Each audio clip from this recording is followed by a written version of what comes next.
when I was on my way there, I was like, okay, I mean, actually, no, when we first got there and we met the group, I realized that I need to spend more time with locals and the people that actually live there because number one, for the language reasons, like you pick up more, and I definitely did pick up quite a bit. Like when I watch in my shows and they have a small Spanish element in it, I try my best to see if I can understand what they're saying, and it's a little better than it was before I went, but there's still a lot of learning to do. But I just wanted to immerse myself in that their culture. Like I didn't want to just be doing the things that I'd be, well, I wasn't really doing the things that they were doing when I was back in London either, but it was Western things really, like just chilling and drinking. I mean, everyone chills and drinks and does all of those things, but it was just, I just really wanted to make sure that I made the most of where I was. And to an extent, I think I did do that. I feel like I could have done a little bit more. I could have been a little bit more outgoing overall, but and tried harder with the Spanish while I was there. I think you made it a bit easier for me to just say, you know what, like let me just rely on you rather than try because you saw the other Ben, like he was actively learning while he was there, and I'm sure he picked up a lot. And if I'd done that, especially being there for an extra month as well, I could have done a little bit better, but I guess those are just lessons to be learned for the next time. Oh, shoulda, coulda, woulda, Yeah, and exactly. like you say, it was your first experience, your first a long travel away from home. You Mm, had so much more going on in your head than just I have to learn this language right now, because we were in a bubble. The yeah, where we were living, it was a cool experience where we were living, but we were also up on a hill away from the town. yeah. We had all of our food served for us. There wasn't so much room to learn, and I think you still went above and beyond a lot of other people. You went and did your own thing. You did go Mm. in a lot of time with locals. Yeah, that's true. That's true. I did love the mansion up on the hill. That was a really cool experience because I wasn't expecting that. I don't know what I was expecting, but I definitely wasn't that. And having that backstory to that mansion was really. Well, you did that day. Yeah, I was there that day. Do That you want to was that tell was a quick story to the mansion? sure. I forgot his name, but maybe he's better. I don't say his name according to what Glenn was saying. But basically, one of a notorious man in Colombia. I don't want to be so obscure, but should I just say the names? Maybe no, maybe not. Okay. So, a notorious man known in Colombia once had a lieutenant who lived in the city that we were in or the town that we were in, and he built this house on this hill about 400 meters up a hill. And it was a beautiful place. I'm sure, like, it was way more beautiful when it was built. And like all the different rooms, like when we were going through the tour, it was clear that like some damage has been taken. I'm not sure if it was the feds or I would have loved to seen how it kind of, got burned and stuff, like what the stories behind that, because he didn't tell us that. But he was just going through the different rooms, going through the whole house, explaining what the use of it was back in the day.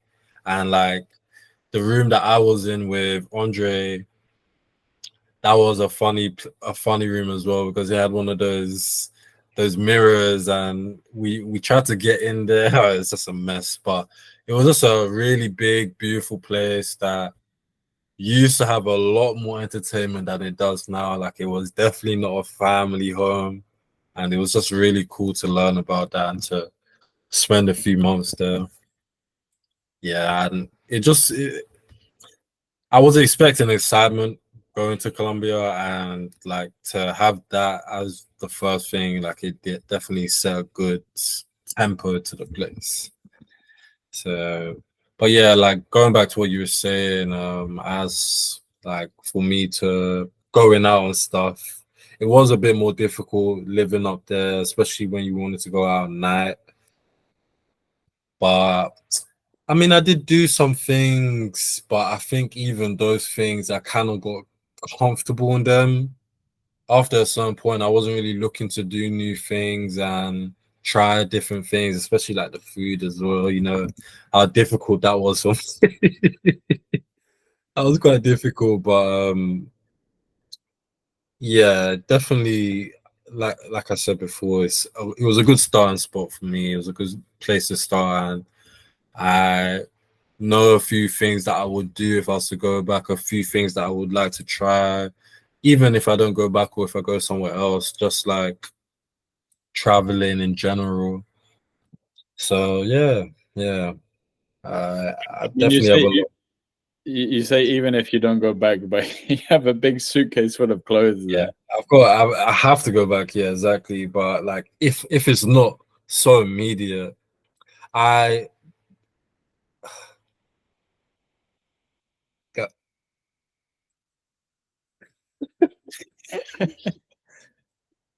the the guy that runs the program. He messaged me. I don't know if I should say names. That's even when I said Andre's name, I was like, eh.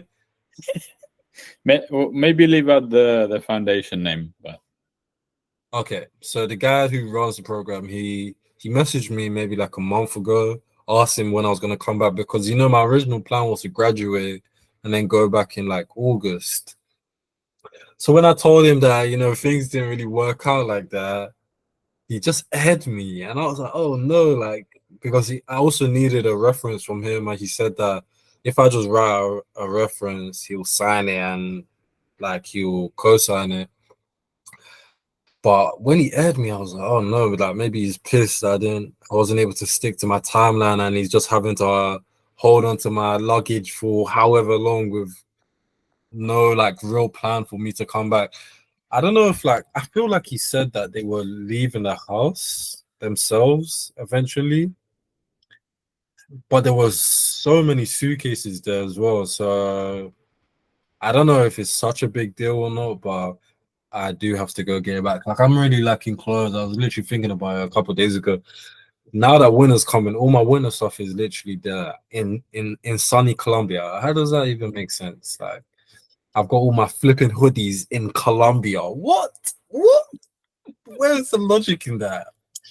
Oh my gosh, I packed like such a dance. I literally packed like a dance for that trip.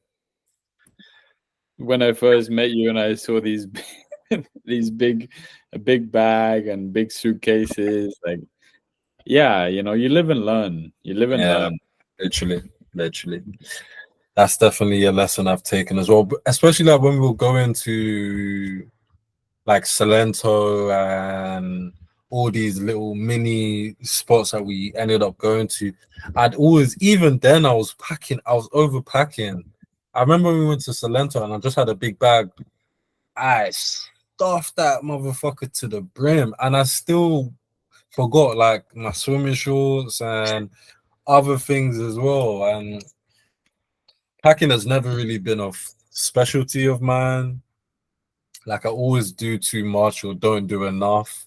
So I definitely have a little more to learn there. But I know when to go. When I do go back, I'm definitely like there's no way I can pack that much. I can't make that mistake again. So at least that's in the past now. I know I'm gonna have to pay for it when I'm having to come back as well, and that's not gonna be pretty at all. I'm not looking forward to that. No, no, but it is what it is. It is what it is. Yeah.